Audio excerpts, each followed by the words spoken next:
Greetings and blessings to each one of you in the wonderful and sweet name of Jesus our Savior. We praise God for His faithfulness, for His blessings, and His grace and mercy towards us. Every day, He is blessing us in our worship, bringing His people faithfully, each one to seek God's word and the enthusiasm and desire that we have to hear His message so that we can prepare our lives. We will continue our study in the book of Proverbs, and we will focus today upon verse 21 to 23 of Proverbs chapter 30. Proverbs 30, verse 21 to 23. Reading from the Holy Scriptures. For three things the earth is perturbed, yes, for four it cannot bear it. For a servant when he reigns, a fool when he is filled with food, a hateful woman when she is married, and a maidservant who succeeds her mistress. We see here once again Agur, the wise man, servant of God, God's messenger, by his keen observation and following the intellectual presentation of situations that he sees, even these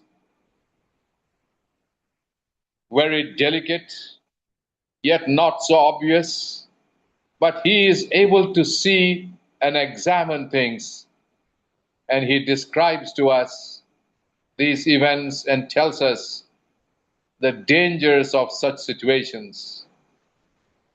In the previous passage from 18 to 19 of Proverbs 30, he talked about three things, and of the four which he says, I do not understand. This seems to be a poetic way of describing things which are of such intricate yet profound value and meaning. Three things and a fourth. Today also we see the wise man speaking in similar terms, telling us about three things and then a fourth, which things seem to perturb human life on this earth. These things which trouble the course of life on this earth, things which are not fundamentally right. And Agur, in observing the world and the human beings so keenly,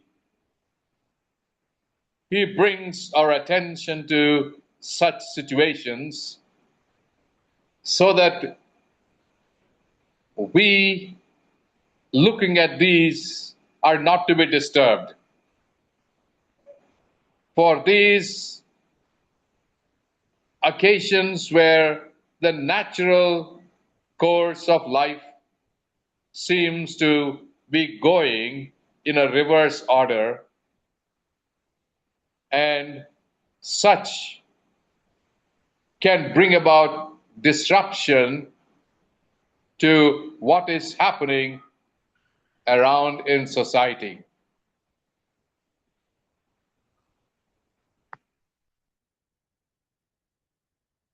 In this chapter, we see the wise man telling us about things that happen perhaps all around us, but it is only somebody like him with a very clear vision.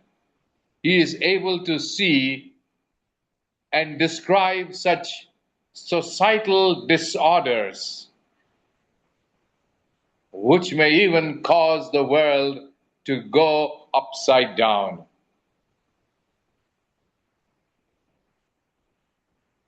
There is a way that things happen in this world,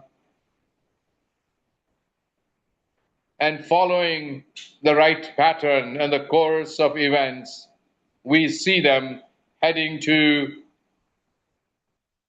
a desired destination. But here we see certain things which are going contrary to the natural world. And when certain events that propel such unnatural events, many are caught unawares, being unprepared. Such situations which happen to people, though they are undeserving, and this can lead to a chaotic situation, leads to arrogance and widespread misery.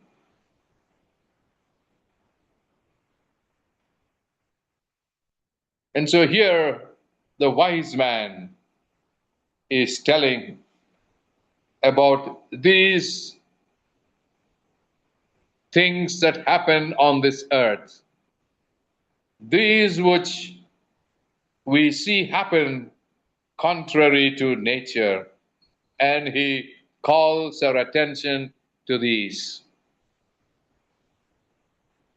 A nation is ruled by a king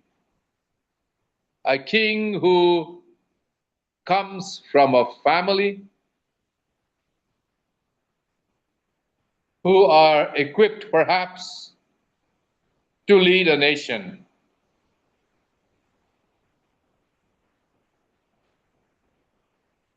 But instead of one from a kingly family, a slave, perhaps working for the king, he gains authority over others, and he, having no training nor a disposition to rule well. When you see a king ruling a nation, he trains and prepares his son or his sons to follow him. These young people are groomed to become a king. They are trained, they are exposed to the duties and responsibilities and how they are to rule a kingdom. But instead, if there is a servant, he may be wise, he may be intelligent, but just because he may get a little elevated position among his servants to kind of look over them or so on, he cannot think that maybe he could become a king. It may be if he has some wisdom, but perhaps it is merely perchance. If a servant, when he comes to reign, certainly we know things will not be the same. A servant's heart is one which is fearful,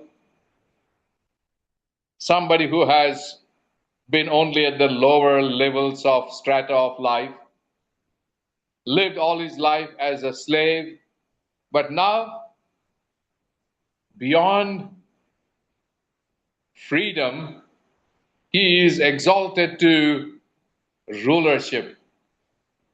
And this kind of a lift, as social scientists call it, from being a slave to become a king is something too wide, too great a leap for an ordinary human being to expect and to take it up. For ordinary human beings, certainly it would be very difficult. They cannot function. They will not be successful. There are many things that they cannot wrap around, many things they cannot grasp because of their lack of exposure, training, and so on. But we see exceptions to things. We have a very inspiring story in the scripture. This proverb is not talking about exceptions, but in general, when a servant becomes a king, you know how chaotic it can be because of lack of experience. But this story that I'm referring to in the book of Genesis, where Joseph rises from a position of being a servant to that of becoming a ruler next to the king in the land of Egypt. Joseph, one of the youngest of the sons of Jacob, and after him, of course, his brother Benjamin, positions and privileges of responsibility, of leadership, and so on, certainly are shared by those who are above him. And Joseph never would think, but only as a young brother, to run errands, to listen to what the brothers or the parents tell him to do. But Joseph was one who pleased God because he chose to follow God, to remain steadfast and not move from the principles of God's law that he has been trained at home. He was even willing to defy a temptation from Potiphar's wife, knowing that in so he is even sinning against God. And he would not therefore succumb to the temptation. And now being put to slavery, that would have been an opportunity for Joseph to lose all faith and hope. But even there, when he remained true, sincere, and taking up challenges as they came along, Joseph, who was endowed with that wonderful gift of interpreting dreams and how his interpretation was fulfilled in the dreams that the butler and the baker who served the king had fulfilled. And later, when the king, Pharaoh himself, got dreams, Joseph was called to interpret. And because of this divine wisdom that Joseph had, we know that Joseph was able to transcend even the impossible for a human being to understand the deep things of God and the mysteries and the secrets that God is revealing, especially the prophecies about the future of a famine that is to come. He rose to great power. But here is, of course, an exception to what generally we see when a servant becomes a king. That would be a chaotic situation. But here, of course, we see Moses, we see Joseph, one who was filled with divine wisdom. As a child, he honored God, remained faithful and steadfast, and God rewarded him rightly. The second thing that Agur talks about. He is a fool when he is filled with food. It is interesting that we human beings so easily fall prey to our desires, and one of them is, of course, is appetite. That very same temptation, the cause for the first temptation and the beginning of sin with Adam and Eve, who ate the forbidden fruit. They could not resist the goodness of a fruit, the tempting attraction of the delicious fruit, and by eating it, of course, we know sin came about. But for most people, food is a great temptation. Beyond resistance, we all yield. Unable to resist, we yield to the temptations of appetite. But here it's talking about even a fool who does not think much and use his senses well, who only deals in foolishness in his actions. But if he should find a table laden with such delicacies, and if he is not one who is knowledgeable enough to know how much he would need to eat and to make right choices in choosing from food that is set before him, what can happen? A fool seeing food which is so delicious, so tempting, he may choose to eat without any limits and bounds. And of course, that food may give him much energy and resources, but what will he use it? For his folly, for his foolishness. Wonder what can happen and what trouble that foolish person can cause. It can even become a curse. Because if a foolish person is one who does not know when to control and how, and such a foolish person is given full reins to eat whatever he desires, and if he continues in such situation without any understanding, we can see the fool succumbing to severe conditions that may overtake him. How terrible. Even something good like food, which is needed, which is essential for our lives, something that we love, but in life, certainly, we need to take things in their stride. We need to practice restraint. We need to use, yes, God-given abilities with discernment and with wisdom. We will be able to see what is the best options available to us, and then we are able to make good choices that would help us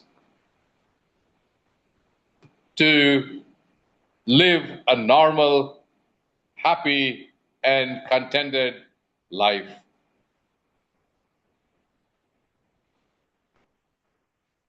When somebody is not able to bring their appetite under control, is not able to know how much he needs to eat,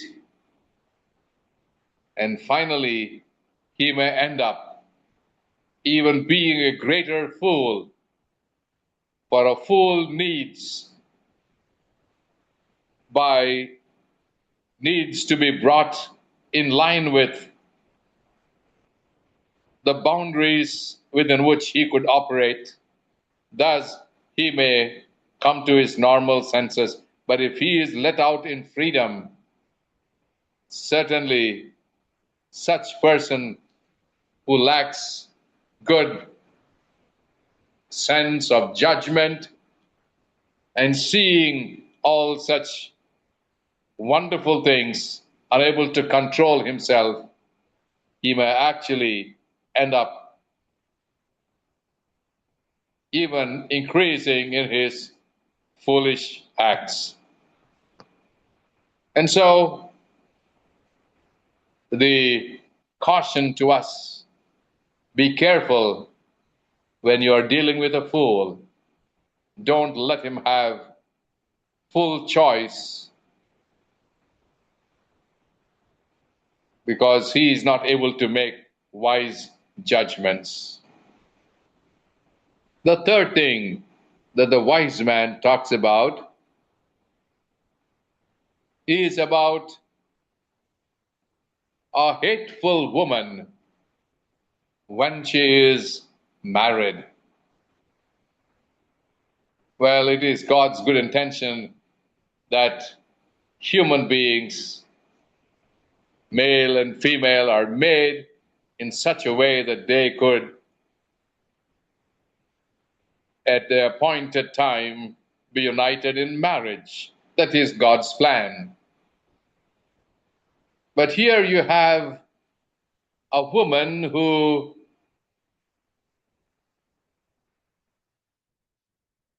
seems to be unprepared, seems to show qualities to live in a marriage relationships, a woman who is odious, who is quarrelsome, an unlovable woman, and certainly such are rejected by society.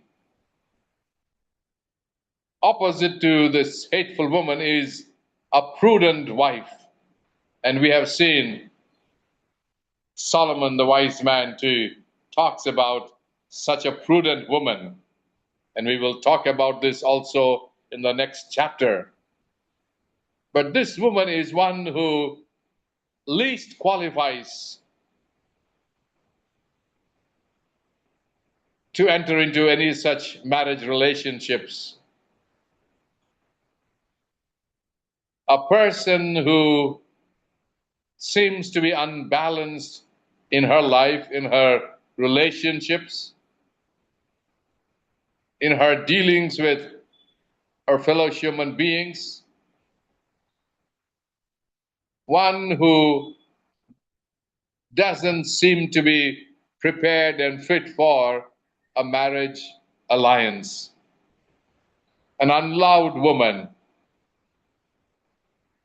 She is not loved because she herself is not a lovable person. And thus, wherever she is, in her family, in her community, she is creating chaos and instability, enters into situations and gets into trouble and causes trouble, and perhaps becomes a nuisance wherever she may be. And so such a woman who certainly feels rejected and scorned by people because of her behavior, such a woman who is so unready and unprepared for such family relationships and marriage relationships. But when she gets into a marriage alliance, certainly that could cause a lot of disruption in a family dynamic, where she is not able to function well, she is not able to manage in a married relationship, certainly finds it difficult.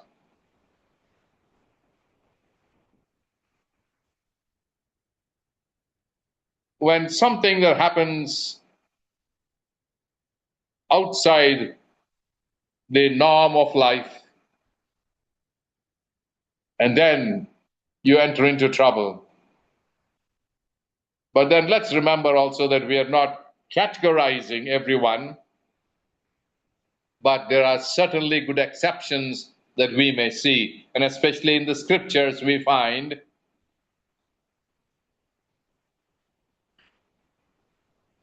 Leah, whom Jacob, by trickery, his father in law Laban, got Leah married to Jacob, while Jacob served 7 years for Rachel. Rachel was the one whom he loved. She pleased him, but Leah had her shortcomings. She was not pleasing, I suppose. She was not pleasant, beautiful to look at. She had probably some problem with her eyes. Whatever, she was not one who very easily could be asked for in marriage. Somehow, Leah was put away in marriage proposals and so on because of some deformities that she may have. But Laban tricked Jacob and got Leah married to him, not knowing until the marriage was already consummated. But this unloved woman, Leah, was one whom God has blessed. God gave her children, while Rachel, whom Jacob loved the most, was barren. Can you see how, with God, things can turn around than the ordinary norms of life? Here is this unloved woman, Leah, whom normally there was no man coming to ask for marriage with her. But Jacob, being tricked, yet she becomes fruitful, childbearing. And that was something which was seen in marriage, expected in marriage, that children should be born. And Leah was blessed with 4 children. The one who was unloved, God saw her to be one who would be a good wife for Jacob. Sure, there was rivalry between the sisters, but God saw Leah in her condition, and God lifted her up. Likewise, we see in the book of Samuel too,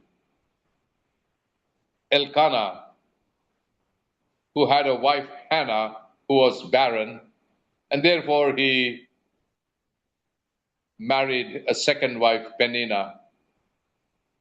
But he still loved Hannah very much. But here, a wife who did not bear children was one who was seen in society as of being not much value, for she does not fulfill the marriage requirements and expectations of bearing children. But here was Elkanah, who loved her much and always gave her her due respect, and even more,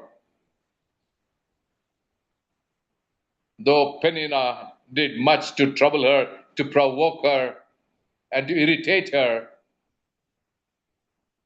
But finally, in God's time, and as Hannah continued in prayer, God blessed her with this child, Samuel. Her shame and barrenness, only God is able to turn it around. Yes, there are exceptions, certainly, of even those who are not loved, like this woman, these women that we talked about. But God turned their lot, and they became God's great channels of blessing. And finally, to talk about a female servant. When she is heir to her mistress, if a female servant ascends to a position of even being desired or given a position as that of a wife. And this practice, by the way, of a wife when she is barren could give her female servant to her husband as a wife, and children that are born to her would become children born to the female servant would become her children of the mistress. But we know what happens. Immediately when a woman bears children, her position in society would rise. She would, though be a servant, would be exalted, being childbearing, and especially to the master. And this rivalry between Hagar and Sarah was one which caused great trouble and disturbance in the society, in the family of Abraham. When later Isaac was born to Sarah, we see the boys, Ishmael, troubling Isaac, and this situation caused unrest, and therefore the family had to be split. If she remained as a servant, things would have been good. But then, when Sarah proposed of this plan, which was common in the ancient times, it was not wrong, but it was an approved plan. And as she followed it, though it is not approved of God, that brought about such great rift in the family that finally Sarah had to send Hagar away. And we know history. The descendants of Abraham through Hagar, and later his wife Keturah, becomes those who turned against Isaac, the promised son to Abraham, and it was only through Sarah. And this rift that happened, this rivalry between the boys and these families continued on. And we know today the great battles in history, the great wars going on even at the present time, is between the children of descendants of Isaac and the descendants of Ishmael and Keturah, the Arabs and the Jews. And so we see how when things